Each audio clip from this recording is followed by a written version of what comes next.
muito feliz de estar aqui com vocês, viu? É muito lindo esse projeto. Olha que coisa linda. Mulheres reunidas para falar de Jesus, né? Tem coisa melhor do que isso? É isso que eu estava falando para a Wanda. Projeto muito lindo e que o Senhor continue abençoando vocês. E não pare mesmo não, né? Não pare, porque é um projeto lindo. Eu quero agradecer a Wanda pelo convite e dizer que você tem muita coragem. Mas vamos lá. Meninas, eu quero compartilhar com vocês uma passagem que está em Mateus.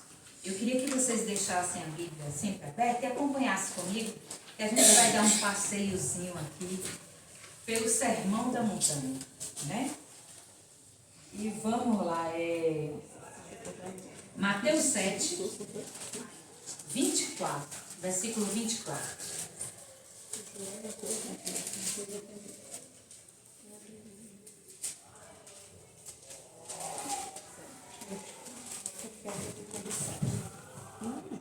Eu vou ler e depois a gente vai comentar um pouquinho sobre isso. Todos acharam? Todo aquele, pois, que ouve essas minhas palavras e pratica, será comparado a um homem prudente que edificou sua casa sobre a rocha. E caiu a chuva, transbordaram os rios e sopraram os ventos, e deram com ímpeto contra aquela casa, que não caiu, porque fora edificada sobre a rocha. E todo aquele que ouve essas minhas palavras e que as pratica, será comparado a um homem e que não as pratica, será comparado a um homem insensato. E caiu a chuva, transbordou os rios, sopraram os ventos e deram com ímpeto contra aquela casa, e ela desabou, sendo grande a sua ruína. Aqui já está no finalzinho do Sermão da Montanha, né? Sermão do Monte. Mas eu quero que vocês vá lá para o 5, onde começa. Vamos passear um pouquinho só. Eu vou ser rápida, não se preocupe. Eu não sou de falar muito não. Né? É conhecido como o Sermão do Monte. E eu considero esse sermão como vamos dizer assim, um manual de instrução para o crente. Todo cristão que quer saber como agir, como fazer para servir ao Senhor muito bem, vai para esse sermão. Aí tem tudo explicadinho. E o que eu acho fantástico era a maneira como Jesus fazia. Ele sobe no monte e ali se assenta e ali ele começa a ensinar. E ele ensinava de uma maneira incrível. Porque todos entendiam, ele usava coisas do dia a dia. E aí os humildes de coração entendiam isso. Só os orgulhosos é que não entendiam. É como diz a Bíblia, né? O Senhor ocultava deles esse mistério. Mas quem estava ali, simples, querendo aprender do Senhor, ele fazia isso. Ele ensinava de uma maneira incrível. E eu gosto muito de meditar nesse sermão. Porque ele ensina minuciosamente como a gente deve agir. E por que eu fui para o capítulo 7? É porque já está no finalzinho do sermão. Quando a gente chegar lá, a gente vai ver o porquê que a gente leu isso aí. E aí começa aqui com as bem-aventuranças. O que é bem-aventuranças? É o homem feliz, né? Bem-aventurança, quando Jesus fala assim, bem-aventurado o homem, feliz o homem, né? E aqui diz o seguinte, não vou falar todos, vou salteando e vocês acompanham aí comigo. O 5 e o 4. Capítulo 5, versículo 4. Que diz assim, bem-aventurados que choram, porque serão consolados. Jesus diz aqui de uma maneira bem simples. Bem-aventurado você que chora, porque você vai ser consolado. Isso é uma garantia de que você vai ser consolado. Não importa o porquê você está chorando. O Senhor, Ele te consola. E aqui diz também, o 7, versículo 7. Bem-aventurados misericordiosos, porque alcançarão misericórdia. Então, se você é misericordioso, com certeza você vai alcançar a misericórdia de Deus. Amém. Isso é fato. Está aqui E a gente vai ver no final por que a gente tem que prestar atenção a isso. Vamos aqui o 11, versículo 11, do mesmo 5, capítulo 5. Bem-aventurados sois quando... Presta atenção nisso aqui. Eu gostaria que vocês prestassem bastante atenção nisso aqui. Bem-aventurados sois quando, por minha causa, vos injuriares, vos perseguires e mentindo, disserem todo mal contra vós. Regozijai-vos e exultai, porque é grande o vosso galardão nos céus, pois assim perseguiram aos profetas que vieram antes de vós. Agora eu tenho uma pergunta para fazer e faço a mim também, principalmente a mim, porque a palavra veio primeiro para mim, então eu tomei posse dela, né? Por que é que a gente fica desesperado quando somos perseguidos? Se aqui está falando para a gente regozijar e exultar no Senhor, quando a gente é perseguido por causa do nome dele. Não é perseguido por qualquer coisa, deixar isso bem claro. Perseguido porque serve ao Senhor. Perseguido porque está honrando, está fazendo a obra do Senhor. Aí eu pergunto, mas por que a gente fica tão desesperado? Quando bate essa luta, quando bate a primeira perseguição, a gente se desespera, não é isso? Eu me desespero. Sinceramente, quantas vezes eu me desesperei? Quantas vezes eu perguntei ao Senhor, Senhor, eu estou fazendo a tua obra? Por que isso está acontecendo? Senhor, por que essa perseguição? Falta do quê? Falta de meditar. Lembra que lá o Senhor falou que o homem que ouve a palavra e a pratica é semelhante ao homem prudente. Então a gente não tem praticado. Então a gente não tem realmente aplicado a nós a palavra do Senhor. Porque ele está dizendo aqui bem claro, a gente tem que ficar feliz, temos que nos exultar no Senhor quando a perseguição vem por conta de algo que você está fazendo para o Senhor. Né? Aí vamos aqui, vamos continuar. E aqui ele ensina também os discípulos a ser sal da terra. Aí você vai ver no 13, no versículo 13. Gente, para que serve o sal? Para temperar, dar sabor, né? Uma comida ela pode ser ótima, pode ser o que for, mas se ela não tiver sal, ela fica boa? Não. E serve também para outra coisa, para conservar. Quando não existia geladeira, o pessoal fazia o quê? Salgava, não é isso? É para preservar, evitar que apodreça. Então, por que a gente é considerado sal? Primeiro, para dar sabor e segundo, para conservar. A gente tem exercido essa função? Aí eu pergunto para mim mesma. Eu tenho exercido essa função de conservar, né? Deixar a coisa saudável, né? Ela não vai apodrecer, ela vai continuar saudável. É isso que a palavra de Deus fala conosco nessa manhã, nessa noite. E aqui diz também sobre a luz, ser luz do mundo. Você já observou quando você está numa estrada, dirigindo, viajando, e aí você observa uma cidade. Qual é a primeira coisa que você observa quando você avista essa cidade à noite? Na escuridão, são as luzes, né? Uma cidade edificada, ela mostra pela luz. E o Senhor diz que a gente é a luz do mundo. É possível você pegar uma lanterna, um abajur ou uma luminária, você acender e você esconder? Não, ela vai brilhar. E o Senhor diz o quê? Aqui no 16, ó. Assim brilhe também a vossa luz diante dos homens. É porque com esse óculos, meninas, para que vejam as vossas boas obras. Então a gente é como luz. É impossível você esconder alguma coisa quando a luz é clara, quando a luz está ali brilhando. Você vê tudo direitinho, né? Então, o mundo precisa ver isso em nós. Gente, não se prega só com palavra. Nesses últimos dias, em que a igreja se aproxima do arrebatamento, é necessário se pregar com a vida. Principalmente. Porque o povo lá fora, está cansado de ouvir muitas coisas. Os escândalos estão aí fora. Né? E a gente precisa não só com palavras, mas com exemplo, com vida. E acredite, eles estão dando bastante atenção nisso aí.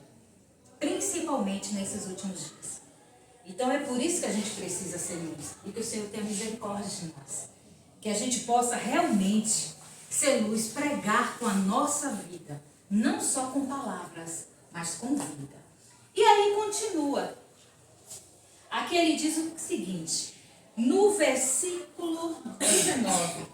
Diz assim, aquele pois que violar um desses mandamentos, posto que dos menores, e assim ensinar os homens, será considerado o mínimo do reino dos céus. Mas preste atenção aqui.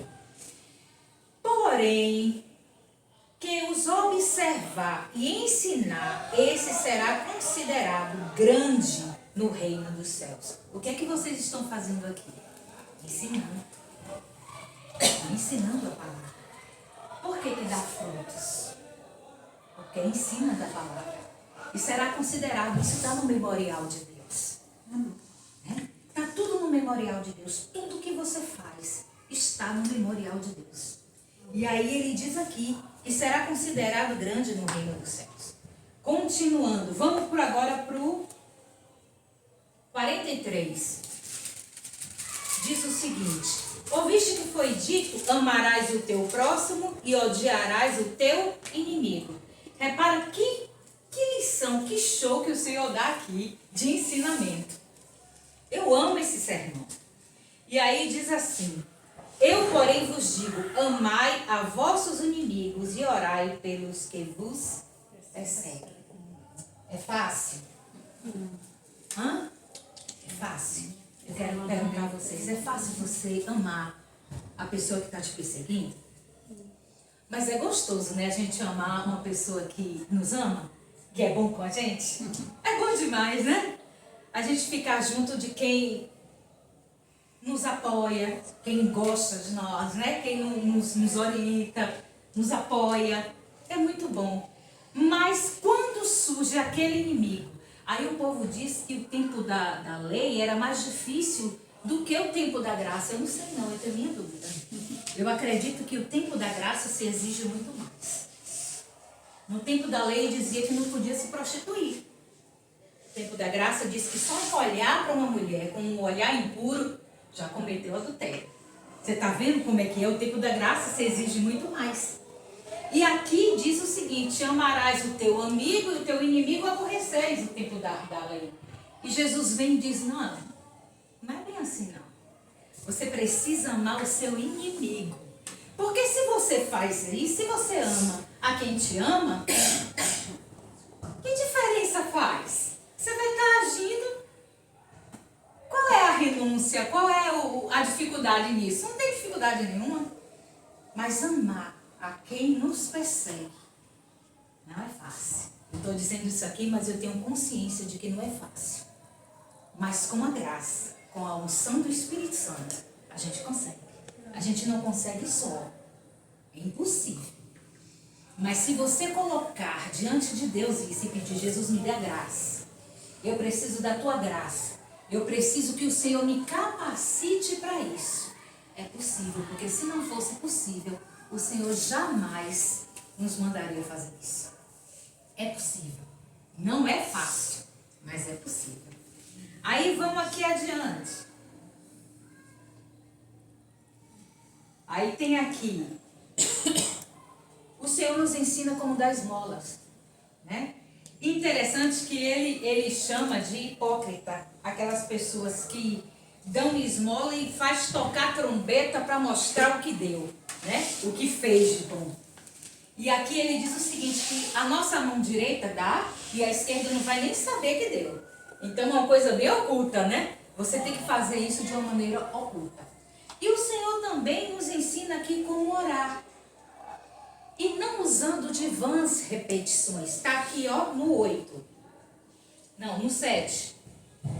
Vocês estão acompanhando? 6, capítulo 6, o versículo 7.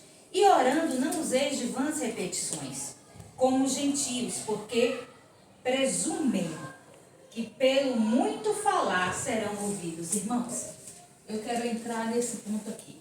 Eu sou assembleana, nasci nasci nessa igreja, né? Praticamente fui criada nela. Mas tem uma coisa que a gente às vezes se engana muito. Não é a quantidade, ou não é o período. Tem gente que pensa que você vai ficar orando 10, 20, 5, 4 horas, 3 horas. Não, o dia todo. É a maneira como você fala com o Senhor. Você pode orar 10 minutos, 15 minutos. Quanto mais você orar, melhor. Né? Claro, eu estou dizendo aqui, não estou mandando ninguém orar só de 5 minutos. Mas é a maneira como você ora. É você chegar e dizer, Jesus, vem aqui, senta aqui comigo, eu quero conversar contigo. É conversar como um amigo. Essa é a diferença. Não é pelo muito falar, mas é pela sinceridade do coração. É como você ora. Você pode orar sentada, você pode orar em pé, você pode orar deitada, você pode orar de joelho. O que importa é o que você fala com o Senhor, a sinceridade. E sabe o que Ele quer? Porque Ele sabe tudo. Ele conhece o teu coração. Ele sabe cada palavra que está na tua mente que ainda não saiu, ainda não foi pronunciada. Ele conhece o seu deitar e o seu levantar. Aí você pode me perguntar, sim, Marise, mas se Deus conhece, por que falar? Intimidade. Isso gera intimidade. E a maneira que você fala com Deus, quando você diz, Senhor, eu não posso, mas tu pode. Jesus, eu sou pobre, miserável, mas o Senhor é fiel para me transformar. À medida que você vai falando, Deus vai trabalhando dentro de você e vai tirando o orgulho. É isso que Deus quer. Que a gente rasgue não só as nossas vestes, mas o nosso coração. Amém. Intimidade com Deus. É por isso que o inimigo faz. Você já viu como é difícil orar? Eu não sei com vocês, mas comigo é muito difícil. Eu tenho mais facilidade de ler do que orar. Estou confessando aqui para vocês, orar é muito difícil. E eu tento, eu vou sem vontade, porque às vezes não dá vontade não. Mas a gente tem que ir mesmo sem vontade. Às vezes não tem nem palavras. Você se ajoelha, senta ou deita, não importa a posição. Mas às vezes você não tem nem palavras. Você diz, meu Deus, o que eu vou falar? Não é assim? Mas o Espírito Santo, ele nos ajuda nessa hora. Quando você fala, ele transforma a oração como ela deve chegar ao Pai. É por isso que ele é o nosso consolador amado. É o amigo do noivo. É o amigo do noivo. Isso aí é outra história que depois, se eu tiver oportunidade, que eu aprendi. E eu gravei muito essa mensagem sobre o amigo do noivo. Outra oportunidade a gente conversa sobre isso. Mas é exatamente isso. Intimidade com Deus. E o inimigo não quer que você tenha isso. Porque você conversa com todo mundo. Você chega para uma amiga, você desabafa, você fala tudo, né? Mas para falar com Deus, por que é tão difícil? Olha, Senhor, aconteceu isso. De manhã à tarde aconteceu isso. É uma conversa. Não é vãs repetições, né? Como se fala. É repetir, falar e vamos falar. E aí, para se estender a hora, começa a repetir as mesmas coisas. Não. É uma conversa sincera de amigo. É uma conversa sincera, rasgando o coração. É dizendo, Senhor, eu fiz isso. Mas me ajuda, Jesus, para que eu não venha fazer novamente. Porque não somos perfeitos. A nossa tendência, irmãos, é pecar. A nossa carne é assim. E tudo o que você alimentar mais, esse vai ficar mais fortalecido. Se você alimenta a sua carne, nossa, você vai ter muita dificuldade. Mas se você alimenta o seu espírito, isso capacita você para vencer todas essas dificuldades. E aí vamos lá, porque senão eu me empolgo e a gente fica aqui. Bom, meninas, e aí tem aqui no 19, o 6:19, que eu acho também bastante interessante. Não acumuleis para vós outros tesouros sobre a terra, onde a traça e a ferrugem corrói, e onde ladrões escavam e roubam. Aí eu vou pular aqui, ó, para o 21. Porque onde está o teu coração, aí, não. Porque onde está o teu tesouro, aí estará também o teu coração. Aonde está o teu tesouro? O que é que você valoriza muito, que você não quer perder? É ali que vai estar seu coração. É por isso que a gente tem que valorizar isso. Aí aqui, ó, para simplificar isso aqui, diz assim, ó. É no 25. Porque vos digo, isso aqui, irmãos, é um remédio, é um antídoto. Eu costumo dizer que é um antídoto contra a ansiedade. Quer um remédio contra a ansiedade? Tá aqui, tô dizendo que é um manual. Eu gosto demais disso aqui porque é um manual. Olha bem. 25. Por isso vos digo, não andeis ansiosos pela vossa vida, quanto ao que haveis de comer ou beber, nem pelo que o vosso corpo, nem pelo vosso corpo. Quanto ao que haveis de vestir, não é a vida mais do que o alimento, e o corpo mais do que a veste? Quantas vezes a gente fica ansioso, né? É uma tendência nossa, ficar ansioso. Mas o Senhor diz para a gente avançar sobre Ele todas as nossas ansiedades. E aqui Ele diz o seguinte, que o Senhor, Ele cuida das aves do céu. Ele cuida das flores, Ele veste os lírios do campo. E não vai cuidar de nós, que somos muito maiores do que eles? Né? Se o Senhor cuida dos pássaros, não vai cuidar de nós, que somos a imagem e semelhança dele? Então é lançar sobre o Senhor toda a nossa ansiedade. E a gente tem ficado doente de ansiedade. Doente pelo dia de amanhã. Doente pelo que a gente vai fazer. Doente pelo que vai acontecer. Sendo que o Senhor nos manda descansar nele. Depositar nele toda a nossa confiança. E quando a gente faz isso, a gente sabe que ele vai providenciar. Se eu fosse contar aqui os milagres que já aconteceram na minha vida, nossa, a gente ia ficar a noite toda. Os milagres que o Senhor fez, as providências que o Senhor deu. Quando eu olhava para um lado e para o outro, não tinha como. Não tinha como. E o Senhor de usar pessoas para abençoar. De abrir porta onde não tinha nem parede. De olhar assim, abrir a geladeira e só ver água. E de repente, bater na minha porta. Isso não é de ouvir falar. Isso é de realmente ter vivido. E eu louvo ao Senhor por isso. Porque a gente precisa das nossas experiências com Deus. Né? E aí, abrir a porta assim e chegar tudo. Tudo que eu estava necessitando. E o Senhor enviar. E você dizer, nossa, como foi que acontece isso? Porque a gente ouve muito falar. Aí eu lembro de Jó. Que depois de tudo que aconteceu com Jó, ele chega e diz assim no capítulo 42. Eu ouvia falar de ti, mas agora te veem os meus olhos. Olha a diferença. De ouvir falar e de ver com os olhos. Você precisa ver com os olhos.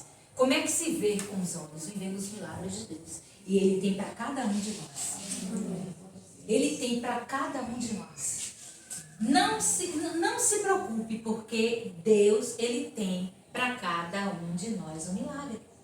Para que a gente possa dizer como Jó, né? Eu ouvia falar, antes da experiência eu ouvia falar. Mas depois da experiência os meus olhos te veem. E por isso me lanço, né? Sobre o pó e a cinza. Porque quando você vê os milagres de Deus, a vontade mesmo é de se lançar aos pés dele. É maravilhoso. É muito maravilhoso. E ele tem isso para nós. Aí vamos chegar agora aos dois fundamentos. O que eu li. O Senhor fala aqui de dois fundamentos. Ou de dois alicerces. Depende da tradução. Para se construir uma casa, como é que a gente faz? A primeira coisa, tem que ter um alicerce bem forte, né? Para a casa ficar firme. E aí o Senhor traz essa analogia linda, que diz o seguinte, que havia um homem, né? Tem um alicerce da rocha e tem um alicerce da areia. E aí ele compara o homem que fez a casa na rocha, semelhante ao homem que ouve essas palavras. Lembra que a gente falou aqui de um bocado de coisa? Do manual de instrução? Ouve essa palavra e pratica. Não é só ouvir. Não é só ler a Bíblia. Você pode ler a Bíblia todos os anos e não fazer diferença nenhuma. Você pode ler a Bíblia só para pregar, não vai fazer diferença nenhuma. Só para esboço, não vai fazer diferença nenhuma. Às vezes a gente lê a Bíblia, quem aqui não já fez? Não precisa falar, não. Mas quem aqui não já fez isso? Ligar para uma amiga e dizer, Nina, olha essa mensagem aqui, ó, Deus vai falar com você. É a sua cara. Pode ser. Mas você aplicou ela primeiro a você? A gente tem que ler a Bíblia aplicando para a gente. A primeira coisa que você tem que fazer ao ler a Bíblia é, Senhor, o que é que o Senhor quer me ensinar com isso? O que é que eu preciso entender disso? É aplicando a nós mesmos. Para que a gente venha conhecer a boa, perfeita e agradável vontade de Deus para a nossa vida. Como é que a gente descobre isso? Lendo a palavra e aplicando a nós mesmos. Eu levei muito tempo fazendo isso. Lia para várias coisas. Lia para ensinar, lia para pregar, lia para ter uma palavra, para dar a alguém. Mas às vezes eu esquecia, às vezes não, a maioria das vezes eu esquecia de aplicar a mim mesma. E é esse um erro que temos praticado. E aí a gente fica semelhante àquele homem que construiu a casa na areia. Agora vocês imaginem aí uma casa construída na areia. Quando vier os ventos, as tempestades, e olha, uma coisa é certa na vida do crente. O dia mal chega. Não é só para a vida do crente. Na vida de todo mundo, o dia mal chega. A diferença é como você vai estar nesse dia mal. Como você vai enfrentar esse dia mal. E aqui a palavra diz que quando você aplica a palavra a você, na sua vida, você aplica isso, você medita na palavra e você aplica, você tem força, alicerce para sustentar no dia mal. Essa é a diferença. É por isso que há necessidade de se construir a casa na rocha. O homem que ouve a palavra, que lê a palavra e aplica. Então é isso. Qual é a mensagem? Resumindo, né? Vamos fazer um resumo. Resumindo tudo isso. A gente precisa, principalmente, irmãos, nesses últimos dias. Por que eu falo últimos dias? Está tudo se cumprindo. Amém. Tudo se cumprindo. Terremotos, fome, pestes. A gente saiu de uma pandemia. Tudo está se cumprindo. Jesus está às portas. E você sabe qual é a estratégia do inimigo nesses últimos dias? Não é desviar você da igreja. Não. Ele não quer tirar você da igreja.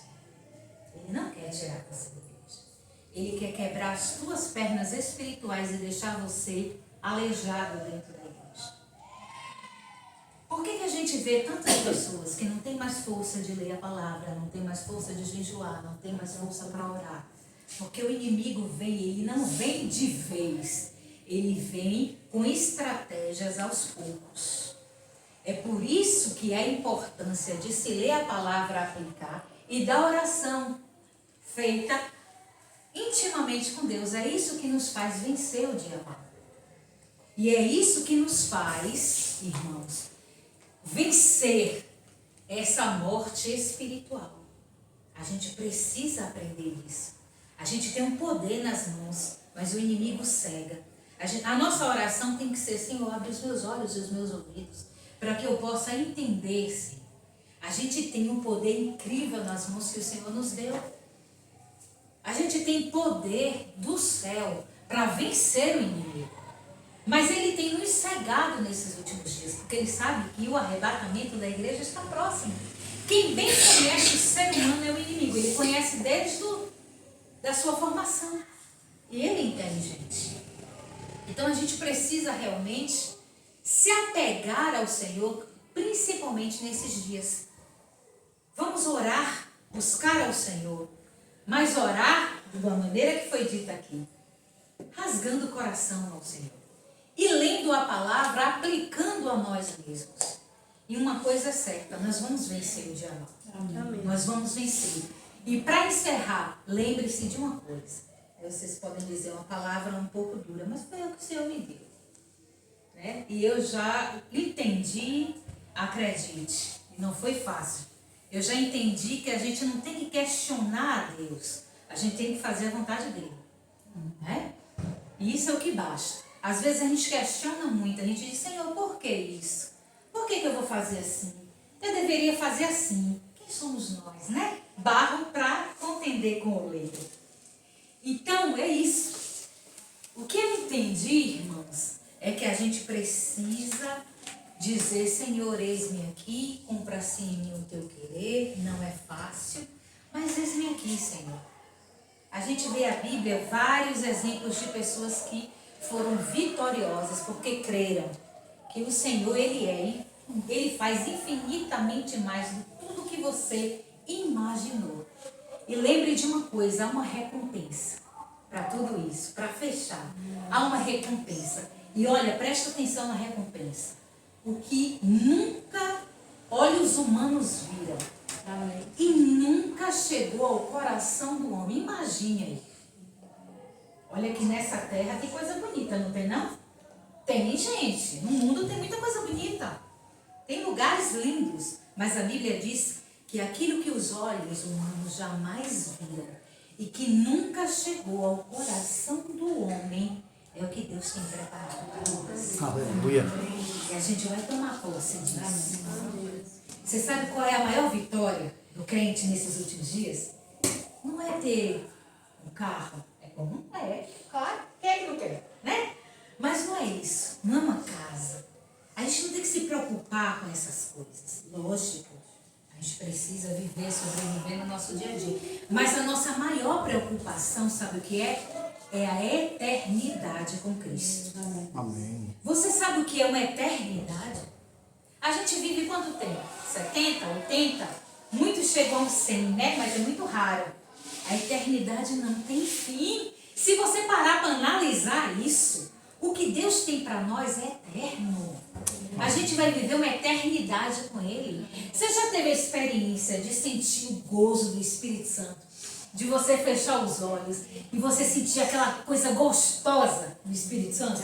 Eu creio que todos aqui tiveram essa experiência. Agora você imagine isso na eternidade lá, onde não tem limite. É isso que Deus tem para nós. Então vale a pena. Viu? Bem-aventurado quando a gente chorar, quando a gente for perseguido, né? Bem-aventurado, tudo isso, a gente vai ser feliz. Há uma eternidade com Cristo. E não há prêmio maior do que esse. Amém? Amém. É só. Eu agradeço muito.